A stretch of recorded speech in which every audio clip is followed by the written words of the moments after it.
It's time for another Bali Blast episode. That's where I give you the most comprehensive keyword research strategies for Amazon listings in 2025 and beyond. How cool is that? Pretty cool, I think.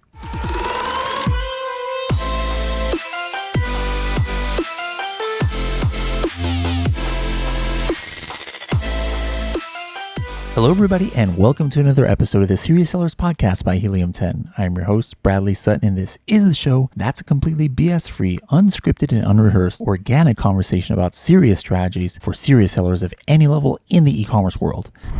Now, this is an episode that I do once every other year, and we call it the Bali Blast episode.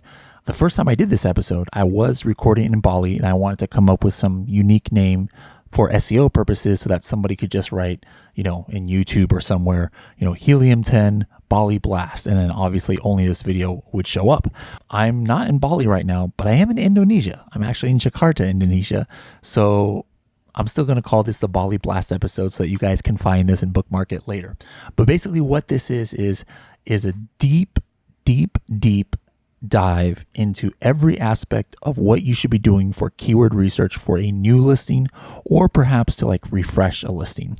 Now, the Maldives honeymoon episode, which is right after this, it's kind of like part of this. Back in the day, I used to do 2 Maldives honeymoons episodes, and one was just about keyword research, the kind of the prep. This is about the prep for launch, but just from a keyword research angle and all the steps that you have to take. Now, the Maldives is every year because things with launch are changing all the time. I don't do this one every year because keyword research, for the most part, stays very similar. There's not too many new things. There are new things that we have to do this year, and there's new things we're going to talk about, like Rufus and stuff. And so I was like, hey, it's time to do a new one. You probably won't see one for another couple of years unless a whole bunch of things changes from now until next year. So anyways, we're going to talk about 2 main aspects here. First, there's going to be some stuff you've never heard before that might prove to you that people have been lying to you about Rufus. Now, I say that just for clicks and drama. I don't think anybody really lies to people. There's people who might be misguided, or people might be interpreting what they say. Nobody's purposely giving you misinformation, I don't think, on Rufus. But so what I mean to say is the narratives that you guys are operating under, I think you might look at them differently once you see about Rufus, what I'm going to show today. So we're going to talk about how AI has changed, keyword research, if at all, how people are using Rufus. Going to show you some staggering numbers. And also we're going to talk about all the different ways on Amazon, off Amazon, with Helium 10, without Helium 10, that you should be doing keyword research, and how much money it can mean to your bottom line just by changing a couple things here and there. All right, so let's go ahead and hop into it. Now, the first one I did, like I said, was in Bali a couple years ago. I was doing this cool event, and I broke away from the event to do it. Tomorrow, I'm actually doing an event here in Jakarta, breaking away from that here at 4:20 in the morning to record this. Now, the first question we want to talk about is, does keyword research even matter? Because this is one of those narratives that you might have heard out there, oh, no, you just have to optimize for AI. Oh, no, AI is the way that people are going to shop on Amazon. Rufus is the way. Isn't everybody shopping with Rufus? Who needs keywords anymore? But is that true? I'm going to talk about some things I've been talking about on the speaker circuit the last few months. I know not everybody, gets to see me out there, so you might have missed my presentation. So I'm just going to rehash a little bit of this. But how things show up in SEO, how keywords get indexed, how AI changes things, this is not new. And it's definitely not from Rufus as far as, when it started. There's an episode that we did, episode 499. We're now in episode 699. So this episode was about 2 years ago, almost, or more than 2 years ago, where we were interviewing somebody talking about a noodle camera, right? There is no such thing as a noodle camera. We talked about in that episode. There are no products on Amazon that have the word noodle camera in it. However, there are results when you search up noodle camera. And what it is this stethoscope camera that kind of actually resembles a noodle. And so even 2 years ago, or, that was just when we caught it, could have been even before then, Amazon was kind of making you index for keywords based on its own AI of learning how people could potentially describe a product, even though the product didn't have those keywords in there. So this is like, not something completely new. Now, another example here is a winter coat. Somebody pointed out that one of the page one, position one in the Amazon search results a while back for winter coat, this is actually this year, is an Amazon Essentials winter coat. Now, what's notable about that is that the word winter coat does not appear anywhere in this listing. So what we did was I actually, looked at what's called the Ajax URL. It's like a special URL to be able to analyze both the front and back end. Sure enough, the word winter does not appear anywhere in this listing, but this listing is page one, position one. At the time, I had originally grabbed the screenshot for the word winter coat. And then if I run it through Helium 10 index checker, sure enough, it's absolutely indexed for the word winter coat. Now, here's the interesting thing. In Helium 10's keyword tracker, no other tool has this. Whatever other tool you're using, you're only going to get keyword tracking from when it started. Here, I threw this word winter coat in this listing in Helium 10. I found that this keyword did not start ranking for the word winter coat until October of 2020. However, if you look at the BSR history, the product has been around since at least 2019. So one point is that, hey, does Amazon eventually figure out what a product is for and thus will index you and make you searchable through AI or for whatever other means for keywords not in your listing because it understands kind of like semantically what your product might be for and how users are going to buy it? No, this is not new. This has been around for more than 6-7 years. All right. And Amazon can do it. However, do you want to wait 1 year, 6 months, whatever the case is, for Amazon to figure it out? No. Like if winter coat is an important keyword for your listing, put the freaking word winter coat in your listing so you can be indexed from day one. All right. So this is one misconception out there is, hey, let me just talk about what my product can do and let me let Amazon fill in the blanks. Sure, Amazon's going to fill in the blanks after a week, after a month, after a year. Why do you want to, it doesn't make any sense. Why would you want to wait to be indexed or searchable for a keyword? If it's important to you, be searchable from day one. How do you do that? By putting it into your listing. Let me show you how I prove this point. What I did with that very winter coat listing, I made a completely identical listing on the Project X account, and I did not include the word winter coat in it. Day one of this listing, was I indexable for coat? Sure. Was I indexable for winter coat? Nope. Why not? Because I didn't have the word winter in my listing. So the Amazon one didn't have winter, but it was indexed because Amazon eventually figured out that, hey, by the way that people are buying this product, it probably is a winter coat, So this still is the case, even this year. Most of the time, from day one, if you do not put a keyword in your listing, you are not searchable. What did I do? I went back to that listing, added the word winter somewhere in the bullet points, updated the listing, ran index checker, boom goes the dynamite. I was indexed for the word winter coat. So the traditional keyword research and indexing still works pretty much the same way. Don't wait to be indexed for something. If it's important, be indexed for it right away. And again, I always have to give this disclaimer because then people say, oh, why are you anti-Rufus, blah, blah. I'm anti-Rufus in that I don't use it as a buyer much because I don't like it. There are some things I do like it, like being able to look at price charts if I don't have Helium 10 handy, or being able to set alerts and stuff like that. Rufus is pretty cool.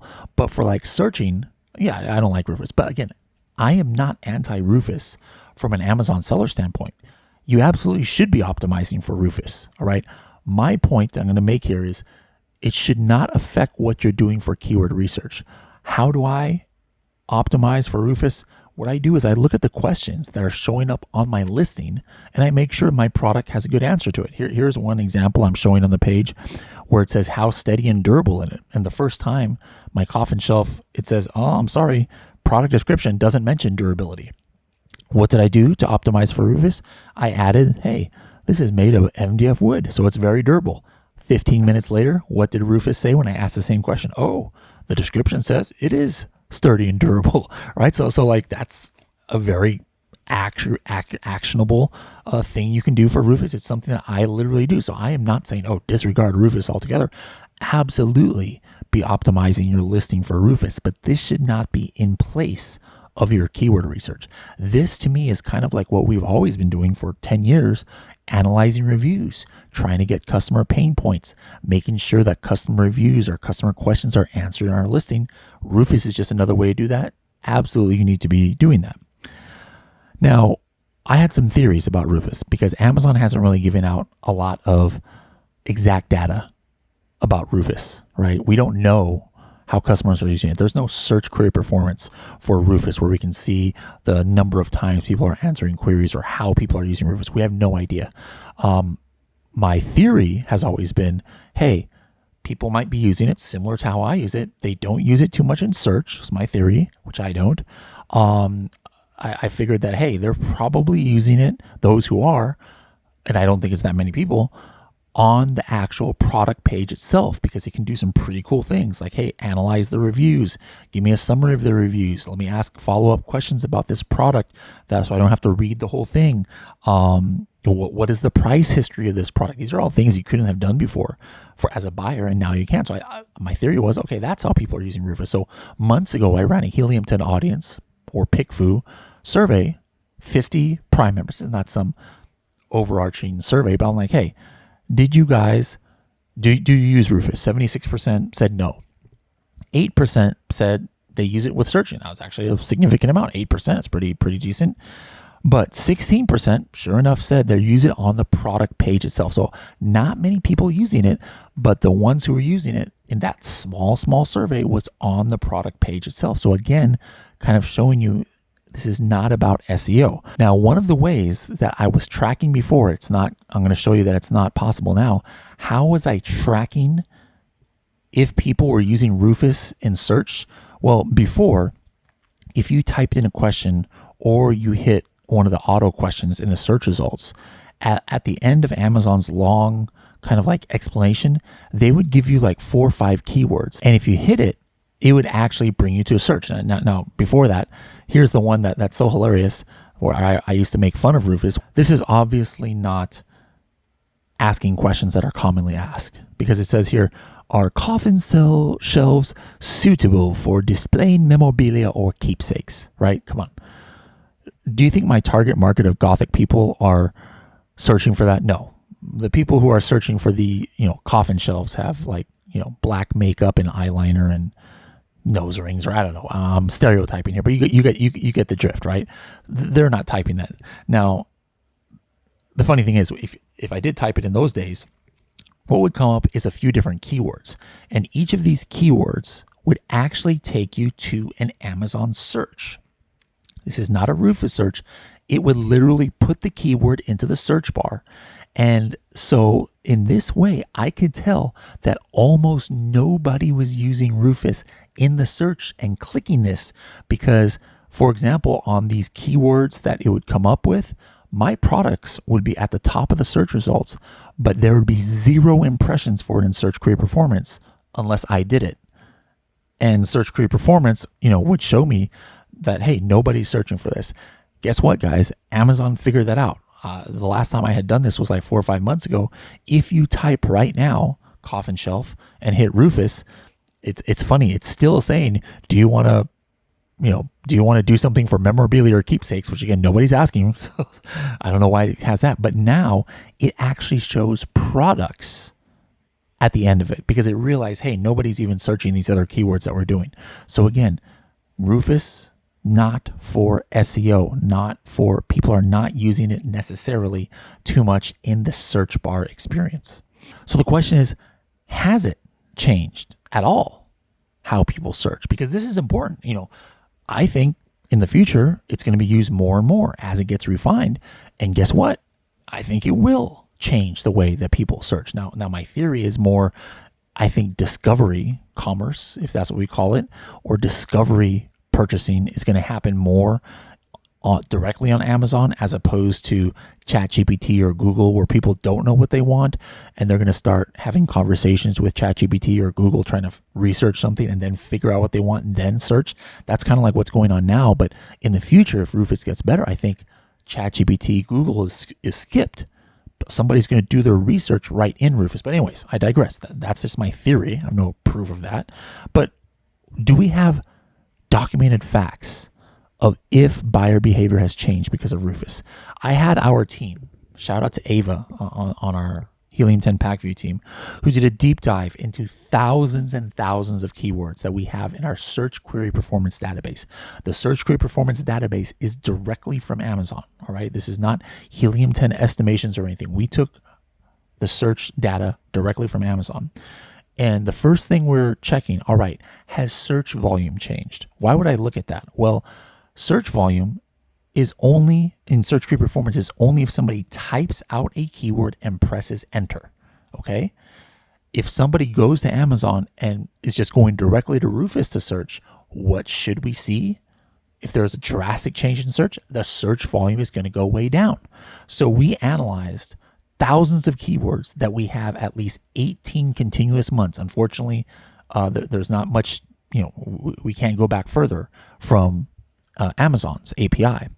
And interestingly enough, search volume has actually increased. It's almost stayed the same, but if we were going to say something different, it's increased 1.4%. And you could see this chart here, month over month, it's either up, only it was down 1 month, or 1 month down by point or negative 2%.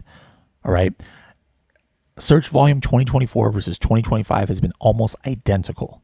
Okay. So first of all, maybe if there was a such thing as search query performance years ago, perhaps we would see that search volume is increasing every year. We're not sure because we can only see data from 2024.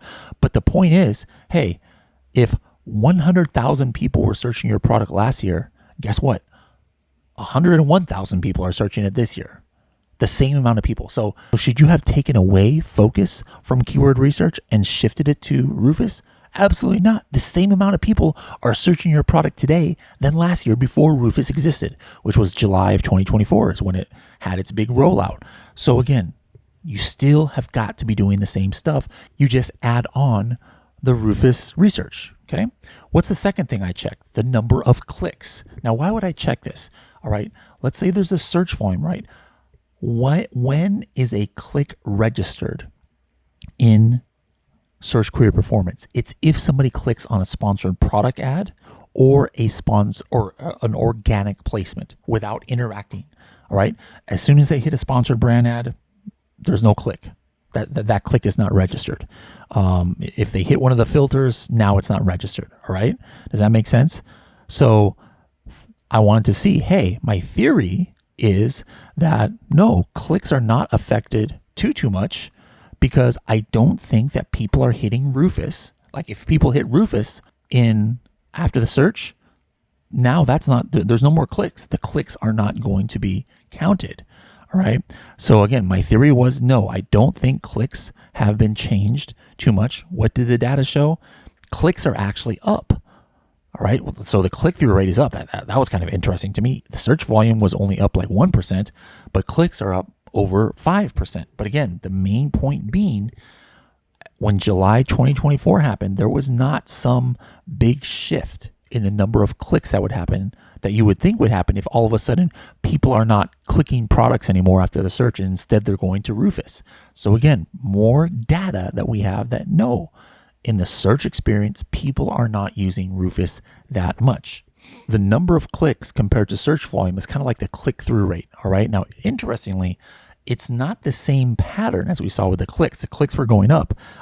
Click-through rate has also gone up a little bit, but you'll notice I don't know, I might be just looking into things, but in July of 2024, click rate did go down, the click-through rate. So to me, I think people were experimenting that July. Maybe I could be wrong. And when I say it went down, I'm talking like literally 2%. Okay. So this is not like some drastic decrease, but it's interesting that when Rufus came on in July 24, the click through rate went down as if people were like, ooh, what's this showing up? But then what happened the very next month? It shot back up 3%. So my theory is that, or was that, hey, people were playing around with it. That's what I did in July when I had Rufus. I was like, let me play around with it. And as a buyer, I'm like, oh, this kind of sucks. I'm not going to use this anymore. And that seems to be what happened here. Now, maybe I'm drawing too much from that, but you can clearly see from the data that there was a dip in 2024, July, but then it kind of went back up and started slowly declining again. But the main point is not a huge difference with the click-through rate percentage going on after Rufus. Now, one of the most important ones is conversion rate. Because remember, like I said, in my opinion, if things are happening that are different with Rufus due to search, it would be, or not due to search, or just with Rufus at all, it would be on the product page because there's some pretty cool things that Rufus does on the product page. So has that been happening? Ava on my team as a data scientist was actually like, I don't know if I want you to show this information because it looks like the numbers from Amazon are a little bit wonky. So I'm going to show you I'm going to show you the numbers as is. I told her to just show it to me. You're going to see some strange stuff here, but you're going to see something fascinating, in my opinion, at least, to kind of prove what I had been theorizing on for months. First of all, the weird data that you see is in 2024 January, it said there was a 37% conversion rate. All right. Which is kind of crazy. But in February, it went down to 21%. But anyways, after that, the data kind of normalized. But when did Rufus come on? July 2024. Look at this graph, guys. What happened from June to July of 2024 with the conversion rate? It dropped pretty significantly. And again, when I say significantly, I'm talking like what, 10% here or something like that, right? 10 percentage points from, what was it? 25% to 15%. Okay. So that's interesting. Why is that interesting? Because that might show that, hey, people are still searching, people are still clicking, but when they get to the page, now they're having fun playing with Rufus, getting the price history, getting the reviews, et cetera, et cetera. But the point again is that that's not search. And there's not much you can control about that. But what happens when somebody interacts with that is now those conversions are no longer counted. They might end up still buying the product, but now you're not going to see it in search query performance. And remember, that was from like June of 2024 to July of 2024 when Rufus came on. We have data from this year, June to July, and it wasn't like Rufus went away or came back or anything. And look what happened from June to July this year. It was almost steady. So again, like another kind of proof that, hey, you know what? People are playing around with Rufus on the product pages. So again, to button this up, Rufus is being used by customers. We don't know exactly what it's being used for, but we have data that shows it's not being used too much to replace search. It's not being used too much in search results, but probably it's being used substantially on product pages itself, which means you probably don't need to change how you're trying to show up in Amazon search results. Now, more proof that traditional keyword research is still king. You know, here's an example from Search Query Performance in an actual account we did. I saw this keyword CBD roll-on. This is for a hemp pain cream. It had 3 purchases, and I had a better conversion rate on this keyword than the market. So I'm like, all right, what were my impressions like? My impressions were 1,414 out of 3,700 search volume, meaning less than half of the time I was showing up at the top. So what strategy did I use? Is just one keyword I'm talking about. What I did was I was like, let me increase my sponsored brand or my sponsored product bid on this so I can show up at the top of the page. Okay. And now my impressions went to 4,800 out of 3,800 search volume. The search volume stayed identical almost compared to this other time period, but now I was showing up more than once at the top of the page in the search results. And my purchases increased 300%. it went from 3 to 10. All right. That's just one keyword doing traditional keyword research, looking at a keyword data from Search Grid Performance that I wasn't paying too much attention to. And by optimizing my ads for it, increase my purchases 300%. Does that sound like something that's worth your while to do one keyword? Can you do that to 10 keywords, 30 keywords? Guys, every keyword is not going to bring you $1 million worth of sales. This 300%, it still only represented 7 extra sales in a 2-week period. But guys, these things add up. 2 sales here, 5 sales here. If you are missing keywords and not doing all of the keyword research that you can, and I'll be blunt, like if you're not using Helium 10, you are leaving hundreds, if not thousands of dollars on the table. You might think whatever tool you're using, oh, this is so good and I'm getting all the best keywords. You're not, because they don't have the kind of data that Helium 10 has. All right. And that's why this is so important. Keyword research, that you're not just like forgetting about it for Rufus and you're not using other inferior data points. That's not going to get you all the keywords. Now, something at the time I'm recording this was not ready yet, but a lot of this stuff that I'm going to be showing you in all these slides, it can actually be done in one tool, which is Listing Builder. By the time you're watching this, or by the end of September, Listing Builder is going to have all of these keyword research strategies built into it. So you just click one button, it's all there, and it's going to show you the source of brand analytics and Search Grid Performance and historical keywords, and it's going to help you understand how many times a keyword came up on one of these data sources. So you're like, oh shoot, it came up in all 7 of these situations. This is obviously a very important keyword. So it gives you a level of understanding on these keywords that nothing else out there has. And so be looking forward to that you're not going to have to do it one by one like I'm about to show you. But if those of you who have the Diamond Plan and Listing Builder, you're going to be able to do this in one fell swoop. But in the meantime, and for those of you who just like to do it and have a little bit more control over it, here is a list in no particular order of all of the ways to do keyword research. Number 1, identify the niche's top keywords. You use Cerebro for this, super easy. There's a button on the top of the screen that says top keywords. Hit that button. If you put in a seed ASIN plus at least 5 to 10 other ASINs of the top ones, hit one button, boom goes the dynamite. You have got tens or even 100 of the top keywords, because it's showing where most of those competitors that you put in are all ranking for. So that's the easiest one. Hit one button. Another one, it's a one button filter. If you have a seed ASIN plus 5 to 10 other ASINs, hit the button that says opportunity keywords. These are keywords where only 1 or 2 of the products are ranking in the top 10 and the others aren't even ranking at all. All right. Or at least not ranking on page 1. This we call opportunity because it means that probably you're going to have a little bit easier track to page 1 because you're not going against all of your competitors. Step number 3, this is something you can only do in Helium 10. Do the brand analytics keywords, guys. This is like Search Grid Performance, except for your competitors.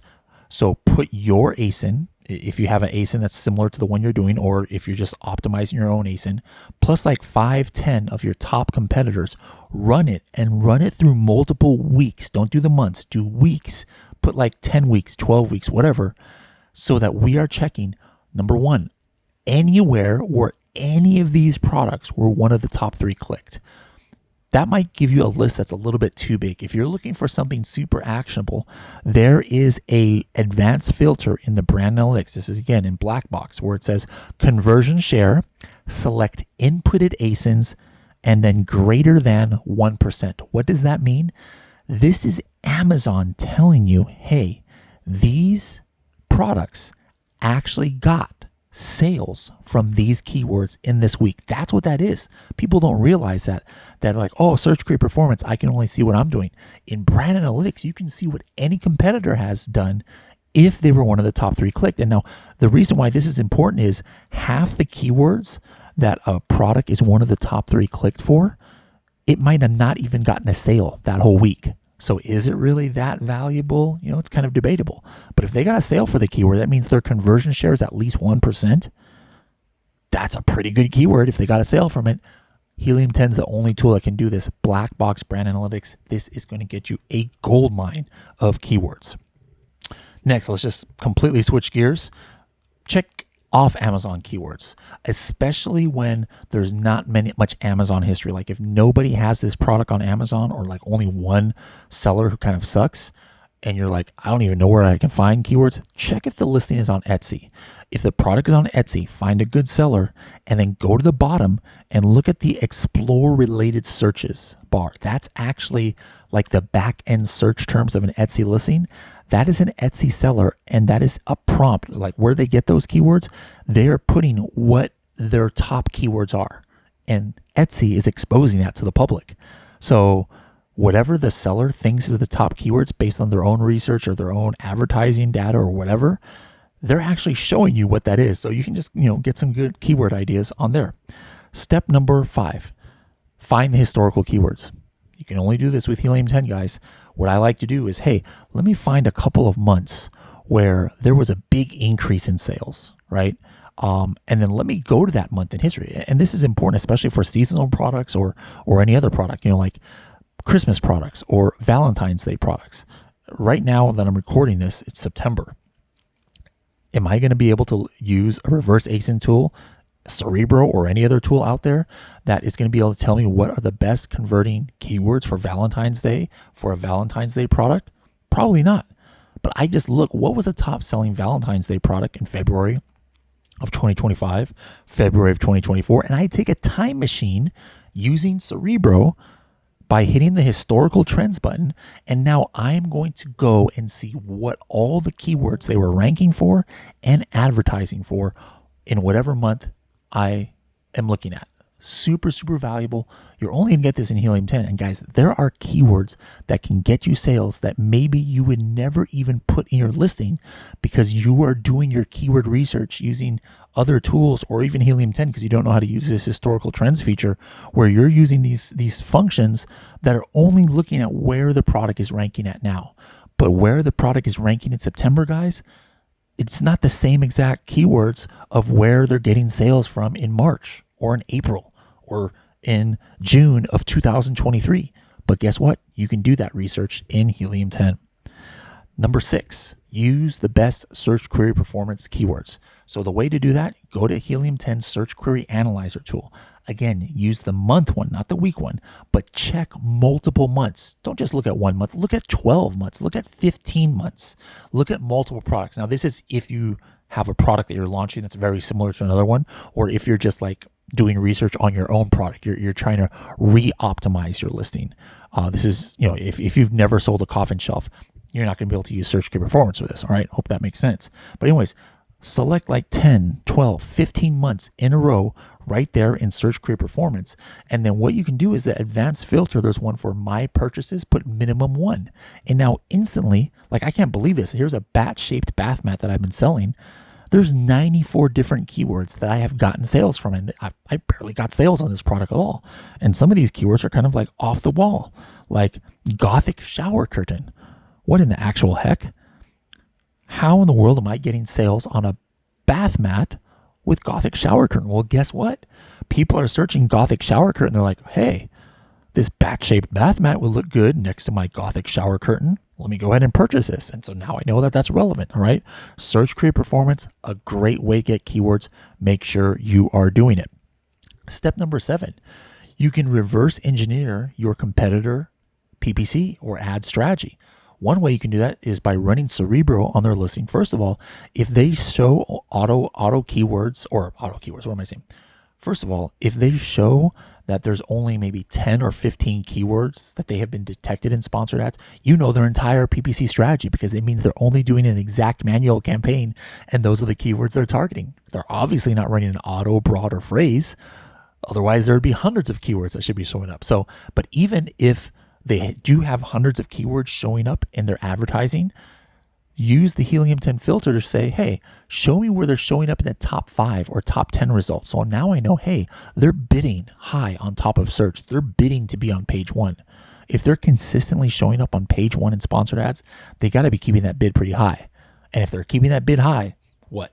They must be getting some data that says, hey, I'm getting sales from these keywords at good ACOS and profitable, so I'm going to keep them. All right. So again, use Helium 10 to look at where they're advertising for. And sometimes another filter I like to use is, hey, show me where at least 5 of my competitors are all advertising for it. Now, here's the thing. If you're using other tools out there, they're only checking 2 pages of search results.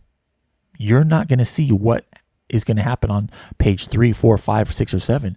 But what if like all 6 of your competitors are all advertising on a certain, they're all showing up, but maybe they're all on page 3 or most of them are on page 3. You're not even going to know that if you're not using Helium 10, because only Helium 10 is checking all the pages of the search results, so you know what is happening in advertising. So again, look at your competitor PPC strategy, get those keywords that they're bidding top of search, and then find other keywords that everybody seems to be showing up for in advertising. Find where they're sending traffic with us, or find where they're using sponsored video ads too. You can do that in Helium 10. Next thing, let's go off of Helium 10. Number 8, find the keywords in Product Opportunity Explorer. A lot of products out there have a niche in it. And in that niche, in Product Opportunity Explorer in Amazon, you're going to be able to see all the keywords that go to that niche. 98% of them you would have already found in Helium 10, but for those who don't have Helium 10, this is a great way to get started and to maybe find 1 or 2 keywords that you might not have found in the other traditional ways that you are looking. And it kind of shows you what keywords make up a niche. So again, Product Opportunity Explorer, that is free for all Amazon sellers to have. Number 9, expand out your Cerebro search to see, hey, where is any competitor in the top 2, 3, or 4 pages? Once again, if you're not using Helium 10, you're only going to see 2 pages of search results, only up to like rank 100. Helium 10 will show you all pages of search results. So whether you want to say, hey, show me where they're in the top 150, they're in the top 200, they're in the top 250, that is what's going to help you round out your keyword research. Are these going to be your top keywords if a whole bunch of competitors are on page 3? Probably not. But do you want to look into it so you can see like what are people indexed for? What are people searchable for? I should at least be searchable for it. Why not? It's a good thing to do. So make sure to expand out your search in Cerebro as well. Number 10, another exclusive thing in Helium 10, Amazon recommended. This is Helium 10's exclusive connection to Amazon's relevancy engine, where Amazon is saying what keywords it thinks is most relevant to a product. What I like to do is I like to run my competitors there and say, hey, are there any commonalities where Amazon thinks X keyword is like in the top 30 or in the top 40 for most relevant keywords, but across multiple products? That's probably a good sign. It's an important keyword for me. Why? Number 1, it's what Amazon thinks. But 2, we're talking the Amazon algorithm here. If you can have some of those keywords in phrase form that Amazon thinks your other products are, now for a new listing, if you set up your product with some of those keywords, now Amazon, without much data, it's going to relate your product a little bit more to those existing products. And it helps you with your advertising. It helps you with your searchability and your eventual ranking. So do a little bit of research in Cerebro by playing with the filters of Amazon recommended rank. Number 11, use Helium 10 Magnet to get long tail keywords of the top 10 phrase roots. That's a mouthful. But let's say I'm doing a coffin letter board, right? And I've got a lot of keywords that start with coffin letter, like coffin letter board, coffin letter sign, coffin letter numbers, or whatever. So what I can do is I can put coffin letter or even just coffin in Magnet, and then I'm going to filter out smart complete so I can see the long tail versions of other keywords, whether they're related or unrelated, that have that root keyword coffin letter somewhere in it, because that's going to help me round out my keyword research. I might want to throw some of those individual keywords in there, right? I don't have to put all those phrases in. I've got coffin letter board. That means I have coffin and letter. So if all of a sudden coffin letter neon shows up, all I have to do is put neon to be indexable for coffin letter neon.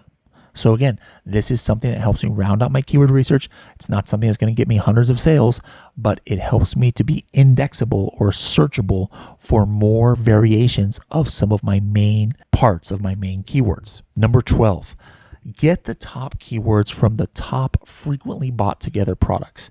I like doing this. I've been talking about frequently bought together for 7 years now. It's not just for bundling. It's not just for looking at potential product targeting, ASIN, but it also helps you to be related to these products that Amazon is telling you people are buying in the same purchase. All right. I ran a coffin letterboard and I saw, hey, people are buying these bat-shaped stickers at the same time as a coffin letterboard, like literally in the same shopping cart. They could be from two different sellers.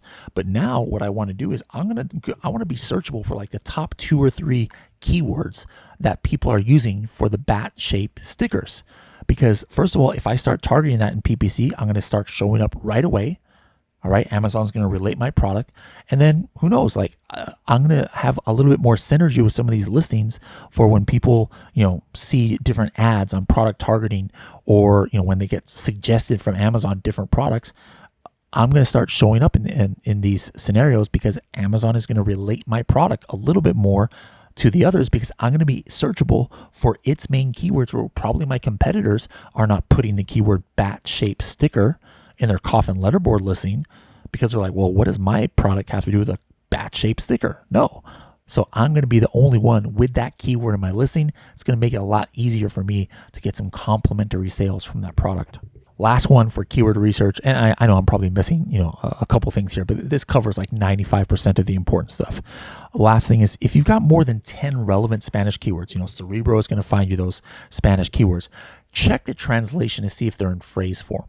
Okay, so change the Amazon to like Spanish if you're in the USA, and then look at those keywords that Cerebro came up with that are Spanish that seem to be good, and make sure it was translated correctly. If not, you can open up a case to Amazon and say, hey, can you change my translation, because this keyword that is what most Spanish speaking people use, as the data shows, it is not showing up in my listing when the auto translate is selected. The other thing you can do is like try and put it into one of the back-end search terms, which is called generic keywords. But like 8 times out of 10 nowadays, generic keyword section is not even indexing if it's nowhere else in your listing. So your best bet for the Spanish keywords is to make sure that it's in the auto translation and trying to get Amazon to change it if not. Now, after you do that, I can probably spend a whole nother episode talking about writing your listing with Listing Builder, because it's a matter of SEO, which Helium 10 is going to help you with that. Like, we have a scoring system. We have AI that can write the listing for you to optimize your keywords. It's about making sure your most important keywords, the ones that hit multiple ones for multiple competitors and multiple data points, like, hey, this keyword was in brand analytics and it was in search query performance. It was in top keywords. It was in advertising. That's like probably an important keyword. Those important ones, you got to get in phrase form, and then individual keywords round out so you can be searchable. Remember, you have to have the individual keywords in your listing to have the best chance at being searchable from day one. I showed you that example about the winter coat. But then it cannot be just some keyword stuff listing. That's not good if you're trying to optimize for Rufus. It's not good if you're trying to optimize for a customer. No. You have to speak to your customers' wants and needs and pain points and questions. You've got to be optimized for Amazon's AI systems, all right? Don't just think SEO. Think about your customer. How are they going to use your product? What are the use cases? What fears does it solve? What problems does it solve? All right? Make sure that's how you write your listing. That's a very overgeneralized statement, but at the end of the day, the key point is, while keywords are important, that's only 50% of your listing. The other 50% is you have to be speaking to your consumers' emotions to get them to purchase your product. All right, guys, there you have it. We just did a deep dive into how Rufus has changed very slightly the search experience and what people are using for it, why keywords are still important in 2025. And we talked about a 14-step way that you can get keywords for your listing, like 5 or 6 of those steps you can only do in Helium 10, guys. And remember, each keyword you do not have is money off of the table. So don't think, hey, I'm not going to use a keyword research tool anymore. I'm only going to use Product Opportunity Explorer. And be fine with my 20 keywords that it finds. Nope, that's not gonna win it for you. Hey, I'm gonna use this other tool instead of Helium 10. They've got good keywords. I'm sure they do, but do they have all the good keywords? Do they have brand analytics? Do they have historical Cerebro? They don't. All right. So this is super important, guys. Make sure you are using Helium 10 to get all these keywords and to write a great listing. I wish you the best. And if you don't have Helium 10, use the discount code SSP20. Save 20% for the next 6 months. Try this, guys. You're going to see the sales start pouring in if you've never done the proper keyword research for your listing. Get indexed, start advertising for those keywords at top of search, get visibility, get those sales up. We'll see you next time on the Bali Blast.